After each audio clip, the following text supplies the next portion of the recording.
বাতৰি সম্প্ৰচাৰৰ পাছতেই বিশ্বনাথৰ জলংগুৰিৰ পৰা মাজুলীগড় বুঢ়ামাধৱ থানলৈ যোৱা বিধ্বস্ত প্ৰায় পথটি পকীকৰণৰ কাম আৰম্ভ।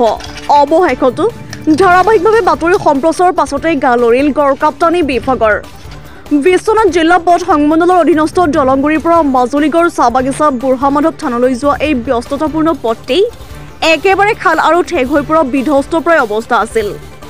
পথটি পকীকৰণৰ বাবে 2019 বৰ্ষতে 7,30,91,800 টকা বিভাগীয়ভাৱে অনুমোদন লাভ কৰে প্ৰবীণ দিহিঙীয়া নামৰ ঠিকাদাৰজনে।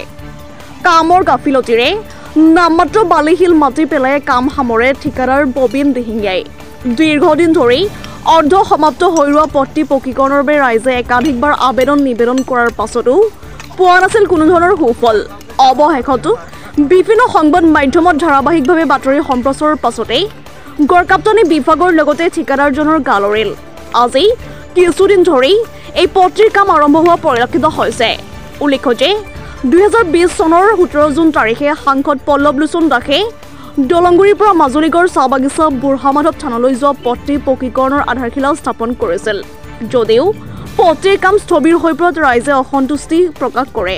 অৱশেষতো বাতৰিৰ প্ৰভাৱত কাম আৰম্ভ হোৱাত ৰাইজে কিছু হ'লেও সকাহ পোৱাত সাংসদ পল্লৱ লোচন দাসক বিধায়ক প্ৰমোদ বৰঠাকুৰৰ লগতে বিভাগীয় বিষয়াসকললৈ ধন্যবাদ জনায়।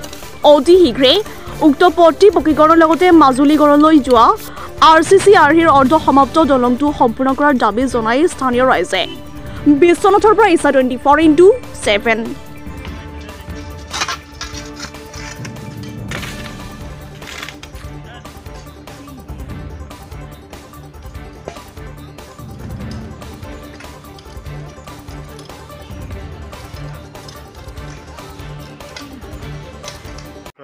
হয়, এই পথটি দলংগুৰিৰ পৰা 2 নং বৰপথাৰ হৈ মাজুলীগড় সংযোগ কৰিছে। অৱশ্যে মাজুলীগড়ৰ পৰা যি 15 নং ৰাষ্ট্ৰীয় ঘাইপথ সংযোগ হৈছে সেই অংশত প্ৰায় 3 কিলোমিটাৰ পথ 3-4 কিলোমিটাৰ পথ সম্পূৰ্ণ হৈছে নিৰ্মাণ।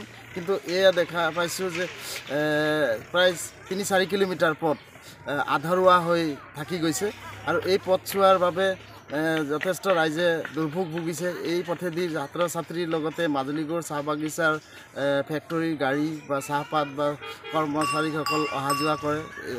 এই অঞ্চললৈ লোকসকল আহিলে যথেষ্ট অসুবিধাৰ সৃষ্টি হয়।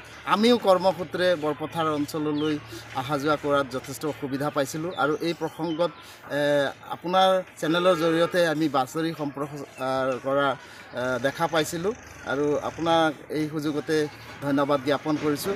এই প্ৰসংগত MP মহোদয়ক শ্ৰীযুত পল্লৱ লোচন দাসদেৱক আমি তেখেতৰ গৃহত ৰাজহুৱাভাৱে এই বিষয়টো অৱগত কৰিছিলোঁ। তেখেতে আশ্বাস দিছিলে শীঘ্ৰেই ব্যৱস্থা গ্ৰহণ কৰিব আৰু খুব ভাল লাগিছে আজি 15-20 দিনৰ ভিতৰতে কাম পুনৰ আৰম্ভ কৰা দেখি।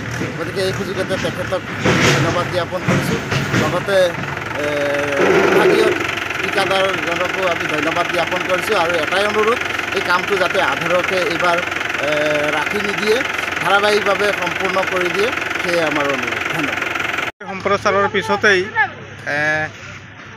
আমাৰ দলংগুৰিৰ পৰা গীৰ্জা লাইনলৈকে যিটো পকীকৰণৰ কাম আছিলে এতিয়া সদ্যহতে এই কাম কৰা পৰিলক্ষিত হৈছে। কি ক'ব এই সন্দৰ্ভত?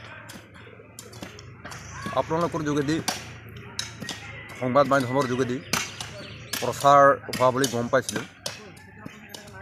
তো বিশেষকৈ আপোনাক এই ৰাস্তাৰ ওপৰত ক'ব গ'লে এই ৰাস্তাখিনি দলংগুৰিৰ পৰা যিটো মাজুলীগড়লৈকে ৰাস্তা আছে এইটো আপোনাৰ ভাৰতবৰ্ষ স্বাধীন হোৱাৰ বহুত আগতেই ৰাস্তাটো নিৰ্মাণ কৰিছিলে ইংৰাজসকলে বুলি আমি শুনিছোঁ আমাৰ মা দেউতা বা যিখিনি জ্যেষ্ঠ ব্যক্তিসকলৰ ওপৰত। মাজুলীগড়ৰ পৰা দলংগুৰি উচ্চতৰ মাধ্যমিক বিদ্যালয়ৰ পৰা মাজুলীগড়লৈকে যি ৰাস্তা এইটো বহুত উপযোগী ৰাস্তা। আপোনাৰ মাজুলীগড়ৰ ল'ৰা ছোৱালী বা আমাৰ বৰপথাৰ অঞ্চলৰ ল'ৰা ছোৱালী বা বিভিন্ন ঠাইৰ ল'ৰা ছোৱালী স্কুললৈ আহিব লগা হয়। যিহে ৰাস্তাৰ অৱস্থা ইয়াৰ কাৰণে দুৰ্ভোগ ভুগি আছিলে। তাৰ কাৰণে বৰ্তমান যি ৰাস্তা 2020 চনত আৰম্ভ হৈছিলে, 2020 চনত আৰম্ভ হোৱাৰ পিছত ৰাস্তাটো কিবা কাৰণত বুলি ক'ব গ'লে আপোনাৰ ঠিকাদাৰ লগতে বিভাগীয় কৰ্তৃপক্ষ তেওঁলোকৰ গাফিলতিৰ কাৰণে ইমান দিনে ৰাস্তাটো পৰি থাকিলে। এতিয়া পুনৰ ৰাস্তাটো কৰিব আৰম্ভ কৰিছে। বিশেষভাৱে অনুৰোধ জনাওঁ আমাৰ স্থানীয় সাংসদ পল্লৱ লোচন দাস লগতে আমাৰ বিধায়ক পদ্মব্ৰত বৰঠাকুৰ যাবক যাতে এই কামখিনি সুকলমে হওক তাৰ বাবে ঠিকাদাৰ মহোদয়ক লগতে বিভাগীয় কৰ্তৃপক্ষক তেওঁলোকে প্ৰত্যক্ষভাৱে হস্তক্ষেপ কৰক আৰু এই ৰাস্তাখিনি অতি শীঘ্ৰে নিৰ্মাণ কৰি উলিয়াই ৰাইজৰ কাৰণে সুফল প্ৰদান কৰক।